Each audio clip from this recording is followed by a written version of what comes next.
Bonjour à tous et bienvenue sur cette petite série de vidéos consacrée aux recoins cachés de la salle philharmonique de Liège. Alors vous êtes déjà nombreux à être venus ou avoir vu la salle philharmonique, mais la question est, combien d'entre vous ont eu la possibilité de visiter l'antre de cette salle? Je vous emmène faire un petit tour du propriétaire juste après le générique.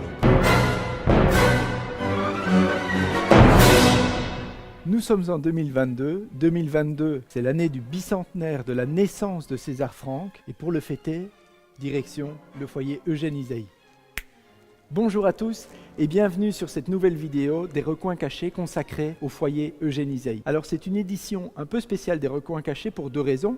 La première, c'est que l'Orchestre Philharmonique Royal de Liège fête tout au long de cette année 2022 le bicentenaire de la naissance de César Franck. Et la deuxième raison, c'est que ce n'est pas un recoin très caché de la salle philharmonique car un grand nombre de notre public vient ici à l'entracte et à la fin des concerts pour se rafraîchir, boire un verre ou encore échanger quelques mots sur le concert qu'ils viennent d'écouter. Cependant, aujourd'hui, j'ai un invité un peu spécial qui connaît cette salle comme sa poche et qui va pouvoir, j'en suis certain, nous livrer quelques secrets sur ce lieu et sur un des plus grands compositeurs liégeois, César Franck. Cet invité, c'est Stéphane Dado, chargé de mission ici à l'Orchestre Philharmonique Royal de Liège et musicologue. Bonjour Stéphane. Bonjour Jean-Luc. Alors Stéphane, il y a quelques temps, tu m'as fait une visite un peu complète de la salle, ce qui m'a donné terriblement envie de faire cette petite série de vidéos. Et j'aurais voulu savoir quel est le lien entre ce foyer Eugène Ysaÿe, cette salle magnifique, somptueuse, et César Franck. Eh bien, on pourrait dire qu'il y a deux liens, Jean-Luc. Le premier lien, c'est d'abord le fait que Ysaÿe était un ami très proche de César Franck. Il a contribué à diffuser sa musique en Belgique après la mort du compositeur.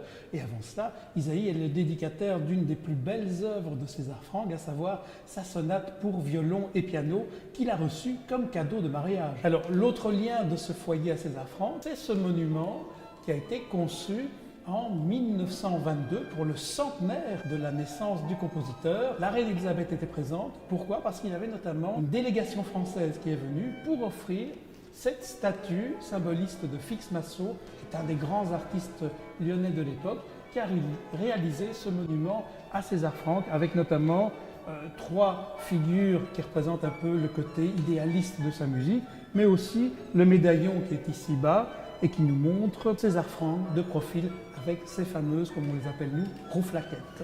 Alors est-ce que tu peux nous en dire un peu plus aussi sur les photographies qui ornent cette salle? Alors ce sont des photos qui ont été installées au moment de la réouverture de la salle philharmonique, réalisées par un certain Kirsch. Et lorsque le commissaire de l'exposition de l'époque a découvert ce catalogue Kirsch, il s'est dit mais ce serait merveilleux d'agrandir plusieurs de ces photographies et surtout de mettre en évidence le Liège du 19e siècle qui est celui de la création de cette salle philharmonique. Alors Stéphane, merci beaucoup pour toutes ces explications très intéressantes.